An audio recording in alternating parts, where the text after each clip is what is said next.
Hello दोस्तों, आप लोग कैसे हैं। आज हम वीडियो लेकर आए हैं चैप्टर नंबर 2 बायोलॉजी का चैप्टर नंबर 2 कोशिका एवं कोशिका की संरचना। इसमें हम लोग बात करेंगे कोशिका के बारे में और कोशिका की संरचना के बारे में बात करेंगे। तो कोशिका क्या है, आइए जानते हैं। कोशिका जीवों की आधारभूत संरचनात्मक एवं क्रियात्मक इकाई है। कोशिका क्या है? जीवों की आधारभूत संरचनात्मक एवं कार्यात्मक इकाई है। यानी कि संरचनात्मक का मतलब बनावट की दृष्टि और कार्यात्मक मतलब कार्य करने की जो, उसी को हम लोग क्या कहते हैं? कोशिका कहते हैं। यह एक विशिष्ट परागम कला से घिरी रहती है तथा इसमें प्रायः स्वजनन की क्षमता होती है। प्रत्येक जीव का शरीर एक सूक्ष्म इकाई द्वारा निर्मित होता है जिसे कोशिका कहते हैं। कोशिका विज्ञान जीव विज्ञान की वह शाखा है जिसके अंतर्गत कोशिकाओं और उसके अंदर की वस्तुओं की रचना और कार्यकी का अध्ययन किया जाता है। कोशिका की खोज किसने किया था? तो कोशिका की खोज 1665 ईस्वी में एक ब्रिटिश वनस्पति शास्त्री रॉबर्ट हुक ने किया। उन्होंने अपने बनाए गए सूक्ष्मदर्शी में कॉर्क की एक पतली काट एवं अनेक सूक्ष्म मोटी भीति वाली मधुमक्खी के छत्ते जैसी कोठरियां देखी। इन कोठरियों को उन्होंने कोसा नाम दिया। यह कोसा शब्द एक लैटिन शब्द है जिसका अर्थ होता है एक सूक्ष्म कक्ष। रॉबर्ट हुक का अध्ययन उसकी प्रसिद्ध पुस्तक माइक्रोग्राफिया में प्रकाशित हुआ। लीवेनहॉक ने 1674 में सर्वप्रथम जीवित कोशिका के अंदर के संगठन का अध्ययन किया। 19वीं सदी का अंतिम चौथाई काल कोशिका विज्ञान का क्लासिक काल कहा जाता है, क्योंकि इसी समय कोशिका विज्ञान के क्षेत्र में बहुत सी महत्वपूर्ण खोजें हुई। इनमें से कुछ निम्नलिखित हैं। पहला इसमें खोज किया था रॉबर्ट ब्राउन ने 1831 में केंद्र की खोज किया था। रॉबर्ट ब्राउन ने किसका खोज किया था? केंद्र की खोज किया था। कब? 1831 ईस्वी में। दूसरा जो इसमें खोज हुआ वो खोज करने वाले में डूजार्डिन ने जीव द्रव की खोज किया था। डूजार्डिन ने जीव द्रव की खोज किया, जबकि पुरिकिंजे ने 1839 ईस्वी में कोशिका के अंदर पाए जाने वाले अर्ध तरल दानेदार सजीव पदार्थ को प्रोटोप्लाज्म या जीव द्रव नाम दिया। फिर 1838 ईस्वी में एक वनस्पति वैज्ञानिक स्लाइडेन ने कहा कि पादपों का शरीर सूक्ष्म कोशिकाओं से बना होता है।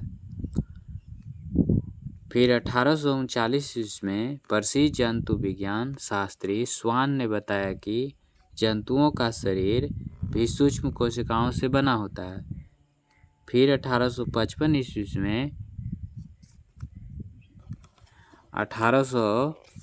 ईस्वी में जो है बिराचो ने बताया कि नई कोशिकाओं का निर्माण पहले से मौजूद कोशिकाओं से होता है। देखिए 1839 में प्रसिद्ध जंतु विज्ञान शास्त्री स्वान ने बताया कि जंतुओं का शरीर भी सूक्ष्म कोशिकाओं से बना होता है। और फिर 1855 में बिरचो ने बताया कि नई कोशिकाओं का निर्माण पहले से मौजूद कोशिकाओं से होता है। छठा जो खोज करने वाले थे वो थे मैक्स सूलज ने 1861 ईस्वी में बताया कि कोशिका प्रोटोप्लाज्म का एक पिंड है जिस पे एक केंद्रक होता है। इस कथन को प्रोटोप्लाज्म मत कहते हैं।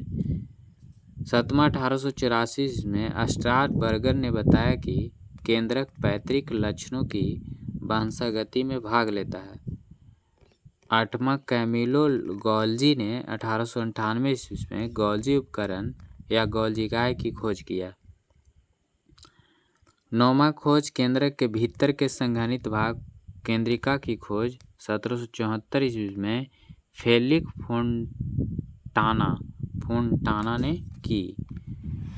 फिर 10वीं खोज हुई 1880 में। फ्लेमिंग ने क्रोमेटिन का पता लगाया और कोशिका विभाजन के बारे में बताया।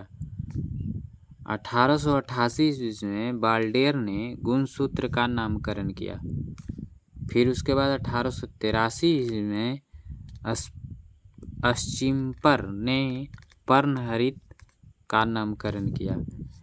फिर 1892 ईस्वी में बीजमैन ने सोमटोप्लाज्म एवं जर्मप्लाज्म के अंतर अंतर स्पष्ट किया। फिर 14वां खोज हुआ जिसमें जी.ई. ब्लैड ने 1955 ईस्वी में राइबोसोम की खोज की। 15वां खोज में डी. डुबे जिन्होंने 1955 में लाइसोसोम की खोज की। फिर उसके बाद 16वां खोज में टी. बोवरी ने 1888 में तारककाय का नामकरण किया। फिर उसके बाद 17 नंबर में खोज में रिचर्ड आल्टमान आया जो सर्वप्रथम 1890 में माइटोकॉन्ड्रिया की खोज की और इसे बायोब्लास्ट का नाम दिया।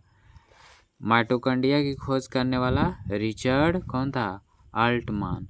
रिचर्ड आल्टमान था जिन्होंने माइटोकॉन्ड्रिया की खोज किया था। कब? 1890 में। फिर उसके बाद बेंडा नामक वैज्ञानिक ने 1897 से 1898 में माइटोकॉन्ड्रिया का क्या किया? नामकरण किया। तो ये सब आज हम कोशिका के बारे में पढ़ लिए। कोशिका की खोज कैसे हुआ, कौन कौन किस कोशिका की खोज किया, उसके बारे में जानकारी ले लिए। तो ये वीडियो अगर अच्छा लगे तो आप शेयर कीजिए। और बाकी इस तरह का साइंस अगर आप पढ़ते हैं और इसको अगर समझते हैं तो हम समझते हैं कि आपको साइंस में एक बेहतर समझ बनेगा और एग्ज़ाम में आपको अच्छा मार्क्स भी मिलेगा। तो फिर मिलते हैं अगले वीडियो में।